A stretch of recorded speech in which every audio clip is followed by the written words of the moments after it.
Greece is now under a financial and political occupation. It is being driven into the ground by austerity measures which are proven not to work, and a revolution appears to be imminent. The fact is that the large foreign debts sustained by many of the countries in the European Union are astronomical. For example, Greece, the birthplace of democracy, owes over 500% of GDP when considering total liabilities. As the investment world became aware of Greece's debt predicament, bond yields soared and the interest obligations increased. Much of the debt was sustained by loans that were made with America's big investment banks such as Goldman Sachs, and without the knowledge of the population. The fact that governments can collude with banksters on such a large scale without the input of the people is mind-boggling and criminal.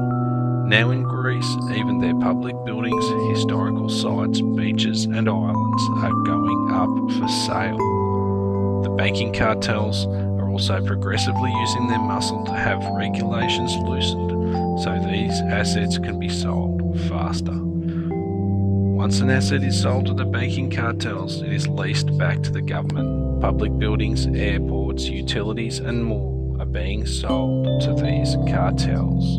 Now nations are renting their own buildings, paying money to the banksters even for the right to use their own government buildings.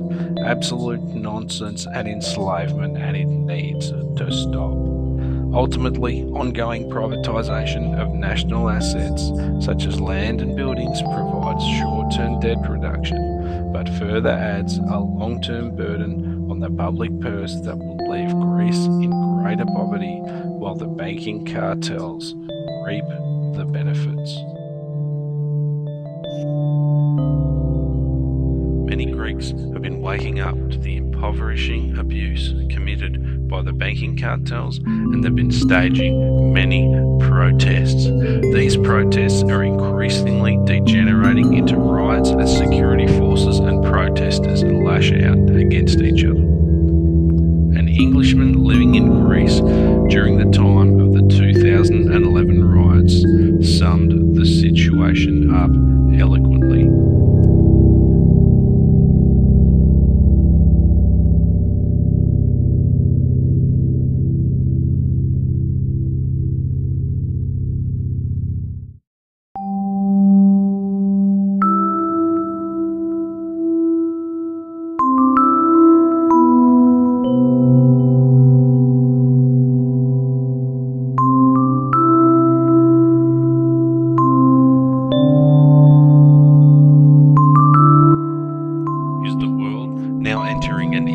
Of police state fascism?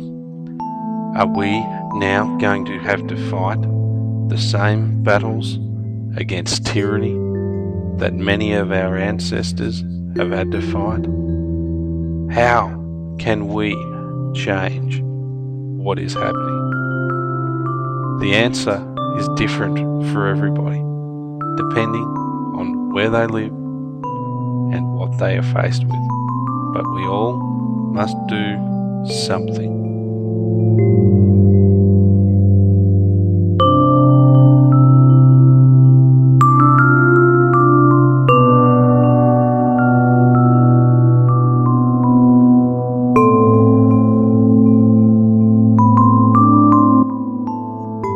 Greece is now being driven into the ground by austerity measures which have proven not to work.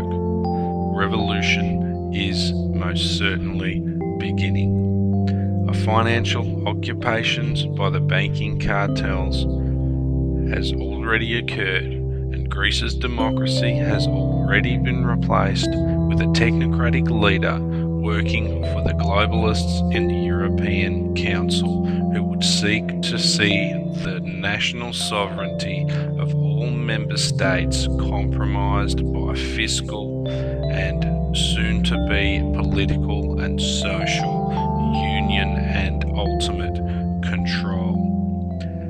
Greeks are being forced to stand up and voice their opinion to the incursion into their national sovereignty. Greek people are faced with poverty, and soon many will be faced with hunger and homelessness. Others have already been imprisoned without trial by the emerging police state for not paying enough tax, and others again face detention for demonstrating in public.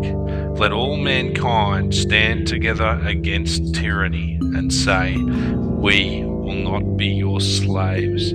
We will not be tenants in the lands that our ancestors fought to own a piece of. We will not be bound by your perpetual debt system. We will be free.